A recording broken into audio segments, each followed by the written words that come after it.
It's a final word, World Cup Daily 2023. Adam Collins in London, Jeff Lemon at Chennai, where Afghanistan have been playing New Zealand. He's going to tell us all about it in 30 seconds. Westfield, London, Westfield, Stratford City, more extra, less ordinary. Jeff, go.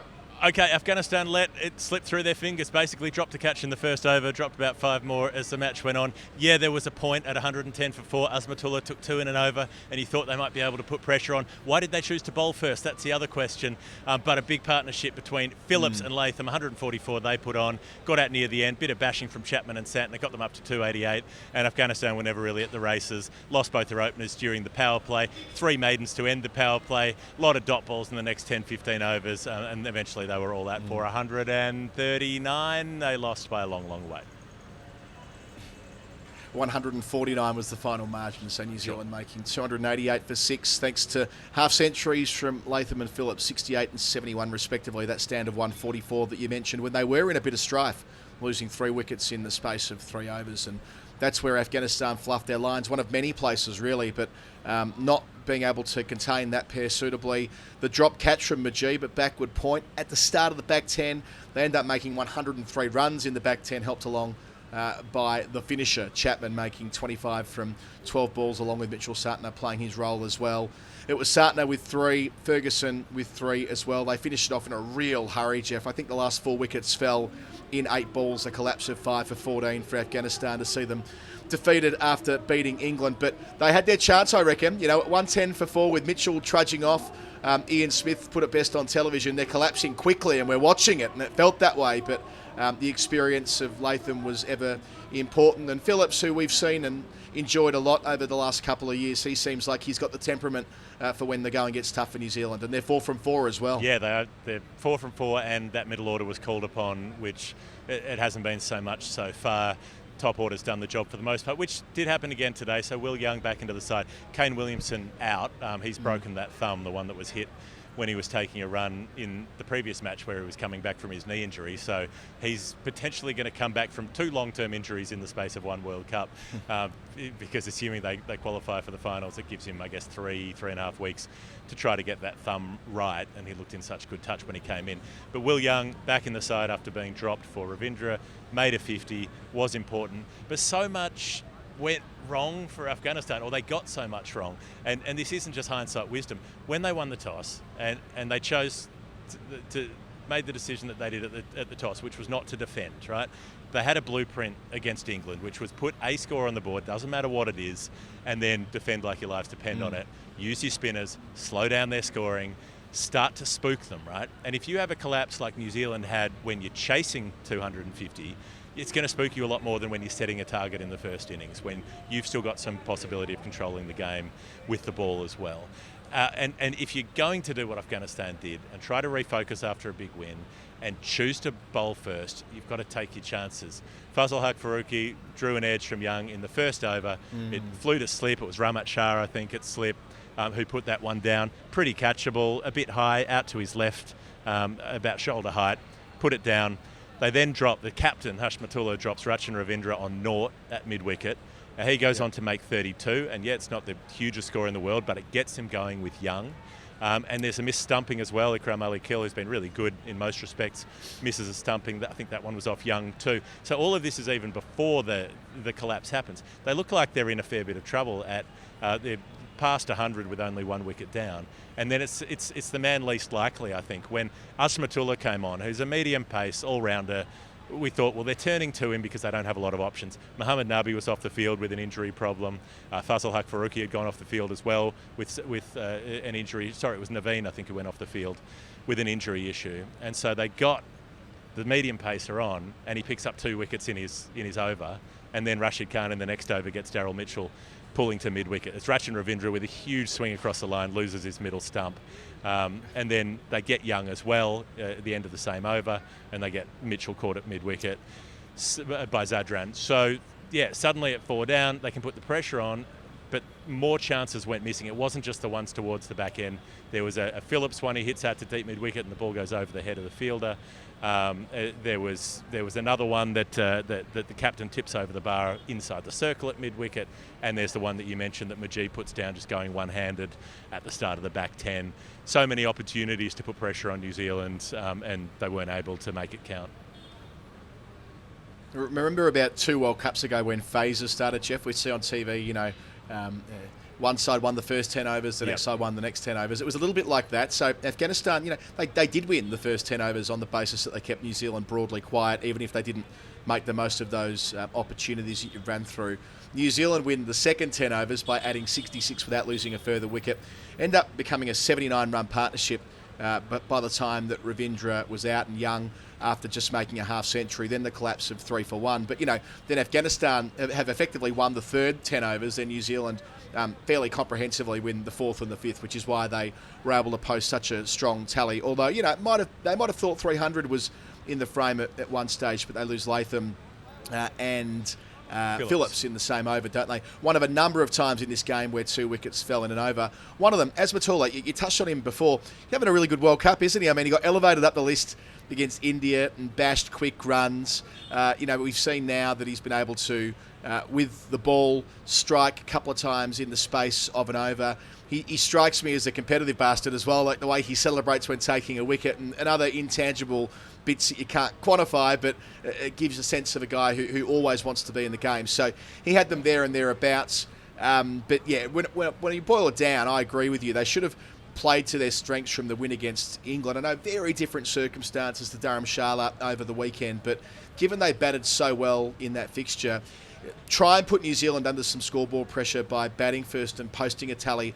It felt like they might have overthought that, and of course teams like to chase in the dew, but and we know why that's the case in this tournament. Batting second has been, I would not convincingly, but more or less the method. If you win the toss, you want to be batting under lights when you can. But Afghanistan had that muscle memory of posting a really strong tally only 3 days ago. I'm surprised they didn't go with that again. There isn't actually that much of a dew factor here at the moment. So the teams have been training at night. Most of the evenings, there hasn't been a lot of dew, and it particularly hasn't come in until sort of after 9 p.m, right? They were the second innings here, they were bowling before 6, wasn't it? They're before 7, sorry. They're on earlier in the evening, so they've got a good couple of hours to try to get through before dew becomes a factor. If you're stifling New Zealand in the chase, you probably either won or lost that in that first couple of hours anyway, because Majee will open the bowling, Rashid Khan will be on in about over 16, and you'll have a fair idea of whether you're likely to restrain them to a reasonable score or not. So it did feel like overthinking it, and it also felt like Afghanistan, they're not historically a team that chase well. They don't necessarily have the calm and the composure under pressure. And that was very much the case. So it was certainly the case in the back 10 with the ball as well. Phillips particularly was able to set up and just base ball away quite a bit. They bowled back of a length and short to him too much with the seamers. And it was almost to their benefit, New Zealand, that Latham and Phillips got out because Santner and Chapman come in with that licence to go hard right at the end. Chapman makes, 25 off 9, cleans them up, does the job that he's been training to do, which is make plenty off limited opportunities. And then you really need the opening bats to put a dent in it early. You need them to take on the newer ball, and they weren't able to do it. Gurbaz hits one incredible 6 down the ground, on the up, driving Matt Henry, but then a couple of balls later, off the seam, comes in, castles him, and then Ibrahim Zad runs out a couple of overs later, and that's pretty much all she wrote, because they'd scored so slowly during that period, and then they score even more slowly. I counted something like 54 dot balls in the next 13 overs from that point. Just couldn't rotate strike, couldn't score, let the required rate drift out to 8.5. It was that partnership that really killed it between Ramat Shah and Hashmatullah, the captain, who it did make that half century against India, wasn't it? But otherwise isn't having a great World Cup. Dropped 2 catches today, scored too slowly, ran out Gurbaz in the game against England, came on and scored really slowly after that point, and scored really slowly again today. So they've got some issues with the confidence of their skipper. Little bit of miscellaneous. I think important for Chapman to make those runs in that finishing slot. Like, he copped a lot of pelters when unable to do so earlier in the tournament. So I know he didn't play against England last month, and they were giving him time to prepare for this tournament. But the fact that he's clicking at this point is super, super important for New Zealand, because they're not a side that blasts it when Conway isn't firing and Mitchell doesn't get runs like it as it was today. It was one run from the last 25 balls of Afghanistan's power play. You'd rarely see that in modern cricket. That's partly informed by the fact that Matt Henry's having that hot Matt Henry summer that we've been talking about for the last couple of months. He should have had a review opportunity early on for league before, but much as it was yesterday with Mitch Stark, or a couple of days ago, Stark taking a review in the first over, I think Bolt's review today in his first over was worse than Stark's a couple of days ago. It was, had you had two sets of tram tracks, it was nearly not hitting the leg stump, if that makes sense. So Henry missed the chance to go upstairs. It pitched a very long way outside leg stump. Yeah, hit him in line, but it was pitching miles outside. Yeah. And I know we've got to get to the Hall of Fame in a moment, but just want to note that the perfect start from New Zealand reminds me a lot of 2019 for them, where they came into the tournament not looking quite on the pace. The squad doesn't look quite deep enough yet. They've taken advantage of the slightly softer draw to begin. Now they're the first team to 4 wins, haven't lost a game, a net run rate of 1.92, ahead of India on that measure. So really, that they're maybe only one win away from a semi-final berth, provided their net run rate stays in decent nick. Probably 2, but maybe 1. And what a great time for them to get India as well. It's almost a free hit. So New Zealand's next game is against India on Sunday at Dharamshala. As for Afghanistan, the other side of the draw, well, so to speak, or the other side of the coin tonight, they've got their grudge match. They've got Pakistan next up, who they absolutely hate. They're playing them at Chennai. They'll stay there for the weekend. I'll be here for that one, with a bit of break. So I'm going to Bangalore for Australia, playing Pakistan tomorrow, or they play in a couple of days, but I'll head there tomorrow, and then be back here for the big grudge match to see just how spicy that one gets. And just one last, in terms of what bits that are going right for Afghanistan at the moment, Akil coming in as the wicket keeper. That's not easy to do, to change your keeper. Najibullah, senior player in the side, and all the rest of it. They made the change before England. That was a ripper of a catch to get rid of Will Young, who looked destined to make like a 126 ball century the way he was tracking today, playing that Williamson role. So, they've got still some upside, I think, New Zealand, but they've been proficient. And the key point here is they've made the most of the soft start, and now they can play with more freedom, knowing that it would take a lot to dislodge them from the top 4 from 4 and zip. Yeah. I think precisely that. But Ikram Ali Kil is my favourite Afghanistan player at this World Cup. Even today, showed some resistance. Nobody else was really up for it. They'd kind of given up by the time that he came out to bat, but he did try to get going. He did score at a runner ball for a while, and was there while the tail fell away. So, look, I think it was always going to be hard for Afghanistan to get the shit together after that massive win and refocus on the next contest. Maybe here they can take a beat, take a breath. Pakistan will have to play twice before Afghanistan play them, or they'll play one match in the interim, so they've got a few days to try to get their heads together and see if they can chalk off another one of the bigger teams and keep on having an influence on the rest of the group stage of this World Cup. And one other point here about New Zealand in terms of growth: Lockie Ferguson 3 for 19 from 7. I know that a couple of them come in a hurry when they're totally collapsing and the game's over, but still, you want a bloke who can bowl 150 clicks in rhythm, taking wickets and all the rest of it. So, mission accomplished there, considering he didn't even start in the tournament with that niggle, which meant that he missed the England game. All right, Jeff, it's time for the Final Word Hall of Fame.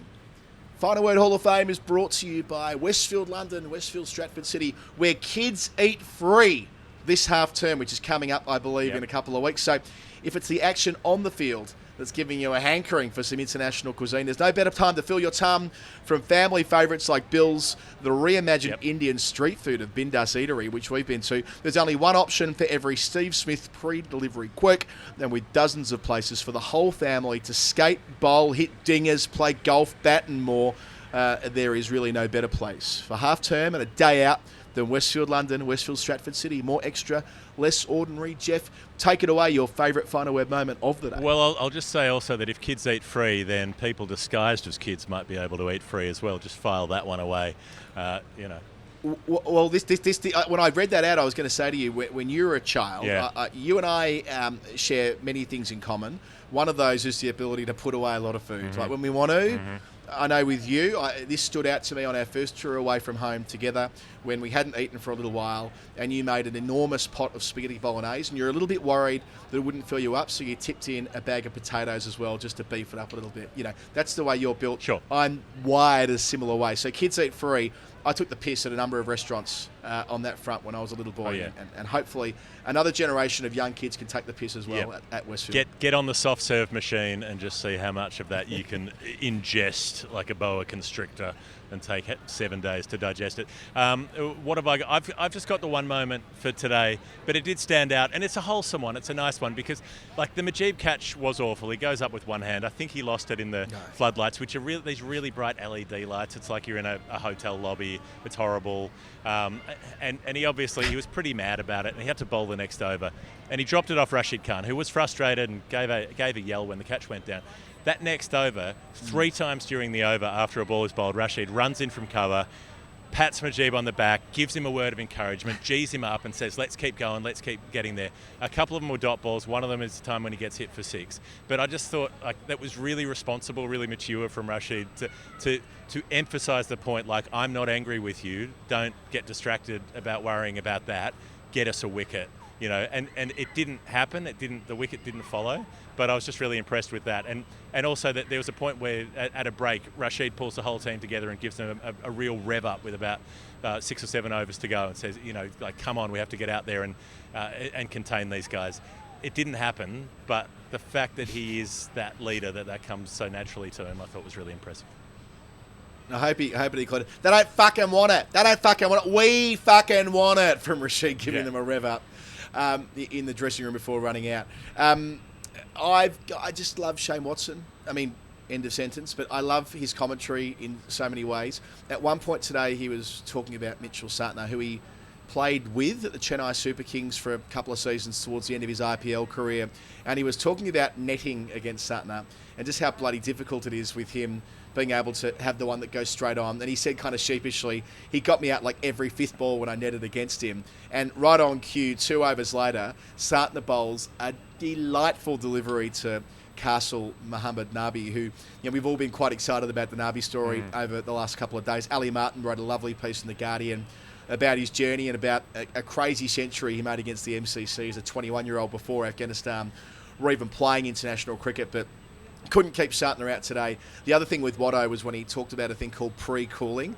Great insight, like playing in these hot conditions. When it's super, super hot, what they do to get their core temperature down is they drink ice slushies before running out onto the field, which I had never considered before. I mean, I love an ice slushie. When I get Winnie from nursery soon, the first thing we'll be doing, despite how cold it is right now, is having an ice lolly, as she calls it, from the freezer. He should have had a soft serve. Watto, the big rig, should have got under the soft serve machine and just poured that bad boy straight into the gob and just absorbed as much of that, like, weird beef tallow kind of non-food item gel as he could have, and then just walked out there chilling from the inside out. He might well be. And just a note that we've been harsh on the Indian crowds, and well, I say the Indian crowds, the lack of crowds due to the administration of this tournament.